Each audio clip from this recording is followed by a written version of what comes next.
los censos señalan lo contrario. Pero eso es absolutamente insignificante. Lo que está haciendo eso es simplemente sincerar las cifras. Hace muchos años, si es que no siglos, que no existe una mayoría auténticamente católica en nuestras naciones. Si no, no estarían enfrentando los problemas que están enfrentando.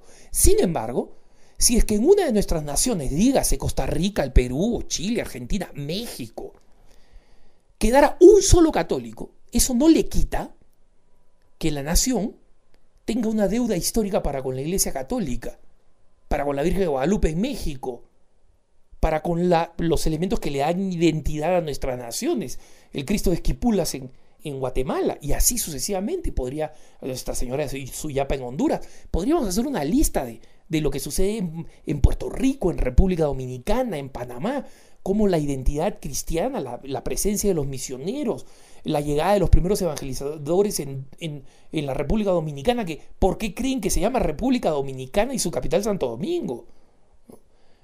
Justamente por motivos obvios.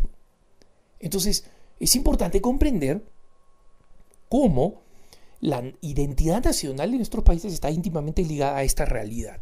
Ahora vayamos al tema específico de aquellos países que son una minoría en América Latina, donde se le paga un sueldo a los obispos. La razón por la que se paga el sueldo es por una cuestión de deuda histórica económica explícita en nuestras naciones. Y les voy a poner un caso concreto, el caso concreto del Perú. En el Perú, en el siglo XIX, el Perú tuvo una trágica guerra, la Guerra del Pacífico, con nuestros queridos hermanos de Chile. Una guerra que ya ha quedado en el pasado, en el olvido, una guerra que ha quedado totalmente sepultada, especialmente para nosotros los católicos, que sabemos que siempre hemos sido miembros de una sola iglesia, y que los vínculos de hermandad, de fraternidad, de historia y de fe que nos unen a peruanos y chilenos es histórica. Y también con los hermanos de Bolivia, que vivieron también la tragedia de esta guerra del Pacífico y perdieron precisamente su acceso al mar, al Pacífico. Durante esa guerra, el Estado peruano confiscó los bienes de la iglesia para poder financiar los esfuerzos de la guerra. Paradoja de paradojas, una iglesia que predica la paz y la reconciliación termina con sus bienes confiscados para financiar una guerra que por lo demás el Perú pierde y que la deja en total estado de bancarrota, una bancarrota larguísima además. El Estado en consecuencia nunca tuvo dinero para repagar lo que le había confiscado a la iglesia, a pesar de que había dicho que lo iba a tomar, entre comillas, prestado. Una de las formas casi ridículas como el Estado decide compensar a la iglesia es pagarle a los obispos un sueldo equivalente al sueldo de un ministro de Estado. Con el paso del tiempo, los sueldos de los ministros de Estado se comienzan a actualizar a la inflación, a las necesidades modernas, etcétera, etcétera, mientras que los sueldos de los obispos se quedan muy, muy, muy atrás. Les pongo un caso. ¿Cuánto recibe un obispo peruano más o menos en promedio? En promedio unos 150 soles al mes. ¿Cuánto es 150 soles para nuestros hermanos que no están en el Perú? Son un poquito más de $50. Y de los obispos que yo conozco, sé que la gran mayoría ni siquiera se enteran cuando llega este dinero. Si el Estado le está pagando o no le está pagando. Porque ya lo tienen automáticamente redirigido a las necesidades de alguna caridad. Y les puedo asegurar que con $50 al mes, ahí no se juega la supervivencia o la muerte de una de las actividades caritativas de la iglesia. Hay algunas personas que sostienen que este sueldo no se debería pagar porque da mala impresión, porque promueve que a los críticos de la iglesia, que son ignorantes, digan, no ves, la iglesia está pagada por el Estado.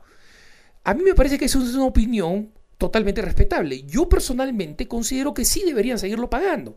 Primero porque es una deuda histórica y si no se va a seguir manteniendo el precedente que el Estado cuando se le dé la gana le confisca los bienes a quien quiera. Es una cuestión de democracia.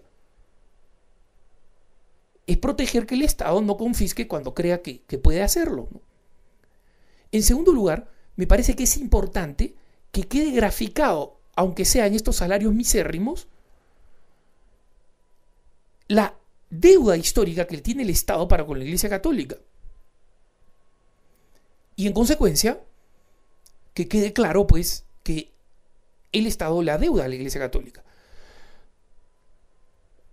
Sin embargo, como digo, esta es una cuestión en la que se puede discrepar. Hay personas que dicen, no, mejor que no reciban el salario. Yo opino que es mejor que sí lo sigan recibiendo y que el Estado tenga esta conciencia de deuda para con la Iglesia Católica, porque como digo, tiene además un origen de una deuda real. No estamos hablando acá de una deuda moral, cultural. No, acá estamos hablando de una deuda económica. Los bienes de la Iglesia Católica fueron confiscados.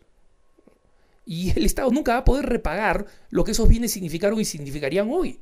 Y estos sueldos misérrimos ni remotamente le hacen justicia a ese despojo, ¿no? Pero lo importante es comprender que en última instancia la separación Iglesia-Estado es lo más natural y lo que existe en la mayoría de nuestras naciones, incluso en Costa Rica, donde la religión oficial de la nación puede ser la Iglesia Católica, pero el Estado es absolutamente respetuoso de los otros cultos y por eso que hay otros cultos que prosperan. Y si son eficaces haciendo proselitismo, pues crecen. ¿Cómo puede haber gente que diga la Iglesia Católica está perdiendo terreno a las sectas? Y por otro lado que digan la Iglesia Católica abusa de su posición de ventaja como religión del Estado. Eso es falso, o lo uno o lo otro, ¿no? Pero los que quieren criticar a la Iglesia la van a criticar de cualquier manera y eso tenemos que acostumbrarnos. Y no tenemos que tener miedo porque forma parte habitual de nuestro ser católicos. Y la Iglesia va a seguir siendo criticada, insultada, agredida hasta la venida del reino. Los católicos tenemos que acostumbrarnos, tomárnoslos con calma y saber que eso siempre va a suceder.